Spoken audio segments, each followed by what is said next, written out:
thank you for waking us all up out here, for all you do. And thank you for giving us a voice. For being out there helping to keep the constitutional republic. I want to thank you for your support for veterans in the military. Educating us. Standing up for conservatism. Giving us the truth. Daybreak with Drew Steele. You know, there's some things in life you just can't make up. You try to imagine what it would be like.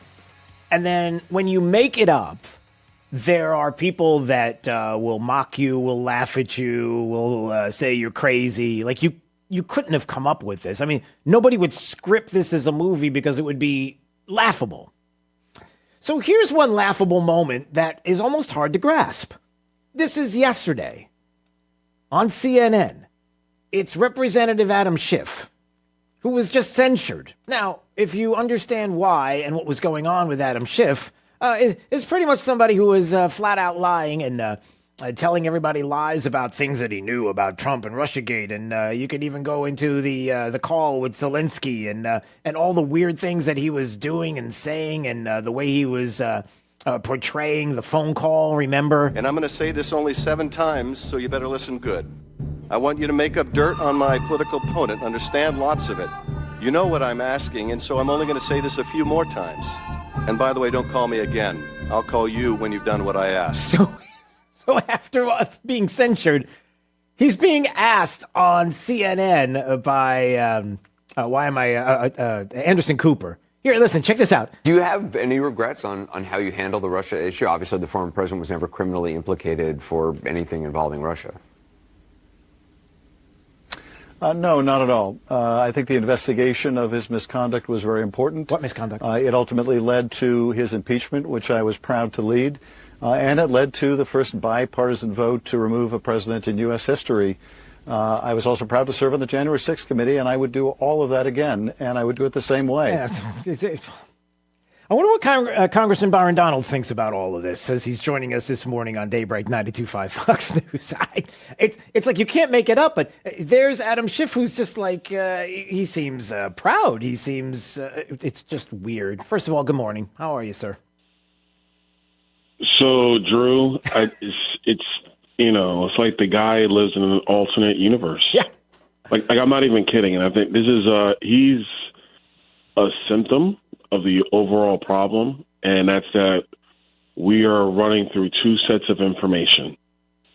And he, I don't know what the heck's going on with that guy. Either he knows he's lied, and everybody knows he lied. He lied, and now he's in this position where he has to continue to lie to firm up what we all know not to be the case. There was no collusion. There was never collusion. If anything, the only collusion that occurred is that Hillary colluded with the intelligence community to doctor information in the 2016 campaign, which led to Crossfire Hurricane and on down the list. But at this point, it's just ridiculous. And when he has a party who cheers him, I mean, you saw all of it there, in the well there and for the censure, and there they are cheering him. They're cheering him on. They're chanting his name. They're saying shame, and they applaud him. That's, again, it's not only indicative of what the Democrats seem to be doing in a lot of different ways, but he's being encouraged. And you have one half of the chamber there that you see on display the way they feel and what they think. And so does the American people. And I think he's banking on it, and Democrats do as well, right? They bank on the fact that they know their side of the aisle, half the country, if you will, is going to agree with this for all the reasons that he says, which is that he was guilty, that Trump's guilty no matter what. Guilty of what? Again, and they are encouraged, and that's what's so discouraging to many people. Look, I actually saw him. I saw the whole thing happen on the floor. I was sitting right there. It was very interesting. It was a circus, honestly. And look, the one thing I'll give the Democrats credit for, they rally around their people. Yep. If one of their guys is going down, they rally until essentially the person gets sentenced to prison, because they will not they will not even look. If Adam Schiff was a Republican, we've already seen it with Santos. You got some members of our conference who are like, no, he needs to go away immediately. And we're like, well, how about he go through the judicial process? Whether you believe George or not is one thing, everybody has to go through the process. Let that occur first. And we got members who are like, no, he just needs to get out of here. Meanwhile, on their side of the aisle, you can knowingly lie, misuse your position as chairman of the Intel Committee, which he did, leak information into the press, which he did, which, by the way, there's this thing called the Espionage Act that the Department of Justice now wants to use to prosecute people, apparently. He did that. And they're in the well of the House yelling shame at the speaker when we're bringing a censure motion because everybody knows that he lied to the American people and he misused his office. Yeah. Like, if that doesn't allow for a member of Congress to be censured, I don't know, then what are we doing? Then this is all performative theater. And what's going to continue to happen is the voters are going to continue to be furious with Washington and continue to lose face. Let me add one thing to this. Yeah. The Democrats love to lecture us about democracy and our institutions. They are the ones betraying our institutions. They are the ones betraying democracy. I got stopped at a restaurant the other day by a lady, and she was just like, how could you be defending Donald Trump? And I was like, because here's why, and I explained it to her. And she's like, but that's not true. I'm like, ma'am, yes, it is true. She's like, but that's not what the press is saying. I said, man, the press is lying to you. And I hate to say it, but they're either lying to you overtly or covertly or by omission. They just don't tell you these things, but they are. And this is the problem that we have. And so I think that it's a significant issue in media and press. It's a much bigger issue with the fact that you have a political party who will tell you one thing and they do the exact opposite. Right. And that's what you saw yesterday with Adam Schiff. I wonder if we can dig into that for just a second, your conversation with that person.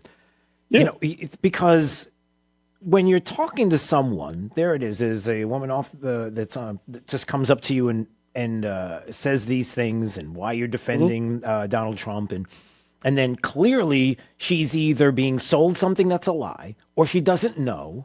We just don't know. It's not her fault necessarily. It's what she's being fed and some of the people that are around her. How did it end? Did you get the impression that maybe she was open to discovering what the truth really is, or maybe there was another side she didn't know? Did you get the sense that there might be a breakthrough here with this person? I think this is important. Look, what I've always found in these situations is that it's very difficult for new information to be absorbed. It just is. And that's why I've never been one to yell at to voters. When I was an activist, I was never one to yell at people who disagreed with me. I'm willing to have a lengthy conversation and dig into the details. If we never arrive anywhere, then we never arrive anywhere. Okay, that's fine. But I think typically what occurs is people are astonished that you're bringing them new information and not astonished in how why are you trying to lecture me? I think it's just because it's something they've never really received before. It takes a moment for people to digest that and ingest that and process that. I get that. It's fine. But I think that's why it's key to bring this information into different platforms. And I think the purpose is because there's a lot of Americans who aren't getting this information. They're not getting the other side of the story. Yeah. They're not getting the nuance of these conversations. What they get are talking points, or they get political dogma and not the details of the facts of what actually occurred.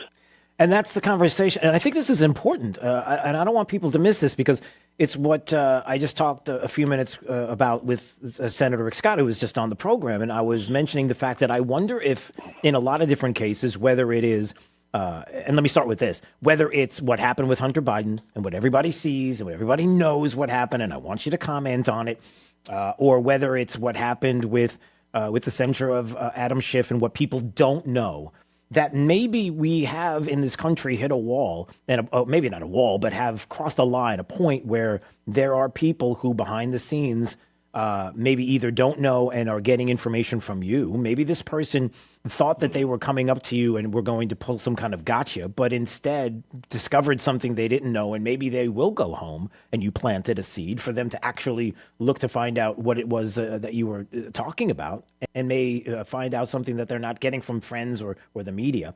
And that maybe there are independents or Democrats who behind the scenes are just like, look, I've got common sense. I see this. This isn't right, especially with Hunter Biden. You cannot tell me that across the country and you got to speak to this, that there are not people who are like, wait a minute, Wesley Snipes, Lil Wayne, Kodak Black, all these different people who have had the same charges against them, and they served jail time and then some. Yep. Well, a couple things. One, Joe Biden likes to lecture everybody about paying their fair share. He's been doing it now for, a decade, if not more. You got to pay your fair share, pay your fair share. Well, Hunter Biden sure didn't. He's pleading guilty to tax evasion. Now, mind you, what he's pleading guilty to, you're correct, Drew, other Americans have gone to jail for this. He's getting a misdemeanor. Like, this is insane stuff. Understand my next comment. Mm-hmm. This is a terrible plea deal. It fully demonstrates that you have a two-tier system of justice. It totally demonstrates that this Department of Justice, if your last name is Biden, if your last name is Clinton, or any other prominent Democrat, they will protect you. They will slowly investigate you, and then it will all go away. I've been saying that for weeks, and lo and behold, here we are. This is all clear, and I think it's pissing people off. But it coming to light like this, in some respects, is a good thing for the country. Yeah. Because it demonstrates fully to the American people that you have to have serious and demand serious change in Washington, D.C. Because these people up here, they will lie to you. They will give you talking point phrases that the pollsters all put together. It'll sound good in news clips, but nothing will change. And the only thing that will really occur is that our country will continue to devolve into this plutocracy where the people at the high echelons of our government are getting fat cat deals and never get in trouble. But if you do it in your own life, you're going to jail. Right. Yeah. Congressman Byron Donalds joining us on Daybreak 92.5 Fox News. And let me just say this, too, which seems to stick out when it comes to the Hunter Biden issue. What seems so odd to me is Democrats are constantly screaming about gun control, and we need heavier background checks, and we need all of this litany of different things that we need when it comes to laws and regulations. Well, why? When you have somebody like Hunter Biden who isn't going to have to abide by those laws, even if you make them, like you clearly, it's like ridiculous. This is the point we've always made to the Democrats and to the activists, like the Moms Demand Action. This is the point we've always made. You can make any law you want. Criminals don't care. They're going to break your law. Yeah. And so what you're really doing is you are disarming or you are impairing the ability of the law-abiding citizen to retain a firearm for their Second Amendment rights. That's who you're stopping. Joe Biden, again, we need to have universal background checks. We got to stop this, blah, blah, blah. His son lied on a form, which is a federal offense, mind you. It's a felony to lie on that form. It is a felony. He lied on it. Is he going to jail? Nope. Is there going to be any discipline or accountability for him? Nope. So if you're seeing this as an American, as somebody who doesn't care about our laws, by the way, which does occur, it's unfortunate, but it's true, what makes you think it? Why would you follow the law if Joe Biden's son doesn't have to follow the law? Yeah. And if he doesn't follow the law and there are no consequences, what message does that send? This is a similar problem to what we have in our financial system. When you have these moral hazards of people being bailed out when they screwed up, and they screwed it up badly, they get bailed out, and then we're told, but we have to have these rules to stop these bad actors in our financial system. That's another lie. The only thing that the rules that the Democrats propose is to protect their friends, allow their friends to become bigger, become more of a problem to our society. And who suffers? The small guy trying to build a business. It's the same thing, rinse and repeat, you're seeing here with Hunter Biden. Yeah.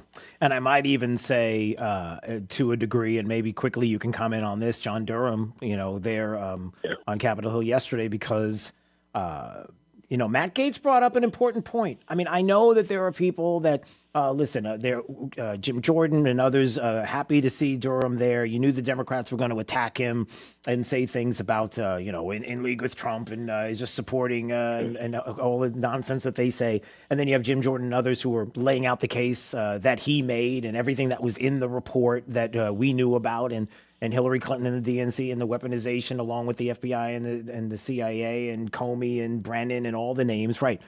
But Matt Gaetz did bring up an important point, and it's okay to say this, which is, where are the convictions? Where's Mifsud? What's going on with Priestep, Bill Priestep, who was kind of orchestrating and putting all this together? You knew all of the people behind the scenes and everything that was happening. It was part of the investigation. Why couldn't you go after them?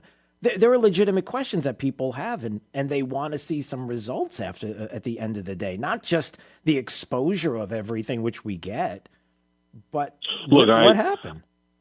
Look, I agree with Matt on that point, but we have a serious problem, and I want to be very clear on this. Okay, who are you using to go after them with? And I say that very clearly, which is why the political, because at the end of the day, the FBI, the Department of Justice, they have their rank and file, but there is the political brass, which is put in by the president, every administration. Yeah. You have the secretary, the undersecretaries, the undersecretaries. Those are the people that direct the rank and file of what's going on. That's the way our government does work. Right, wrong, or indifferent, that's how it works. Who are you going to get these prosecutions?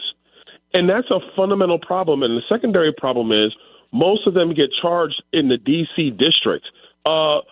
What judge or jury of peers is going to bring those convictions in the D.C. district courts? None. Like, this is a fundamental issue we have. So, again, I think that there should have been convictions in this, obviously, because they knowingly misused our government agencies to spy on an American citizen. Doesn't matter if it's Donald Trump or anybody else. That is against the law. But who are you using to bring these charges? Listen, the Hunter Biden investigation that went on 5 years to get 2 misdemeanors. The Wall Street Journal now is reporting that one of the reasons I took so long is because the attorneys in DOJ are all trying to figure out, well, can we really get him convicted on this charge? What will be his defense? How is this going to look? Well, who? And then the lawyers are internally disagreeing because the lawyers internally all have relationships with other people in this town. Yeah. And that is fundamentally the issue, which is why I think if you're going to talk now about FBI reform, DOJ reform, the number one thing that has to occur is that you have to decentralize both of those agencies out of Washington, D.C. I'm not saying they can't have an office in Washington, D.C., but their leadership brass has to be spread across the country because there's too many incestuous relationships that actually stop your ability to have justice be done. Yeah, no, it's important points. You're right. All right, Congressman Byron Donalds joining us on Daybreak 92.5 Fox News. All right, my friend, I appreciate you, and we'll see you next week. All right, see you, Drew. All right, see you.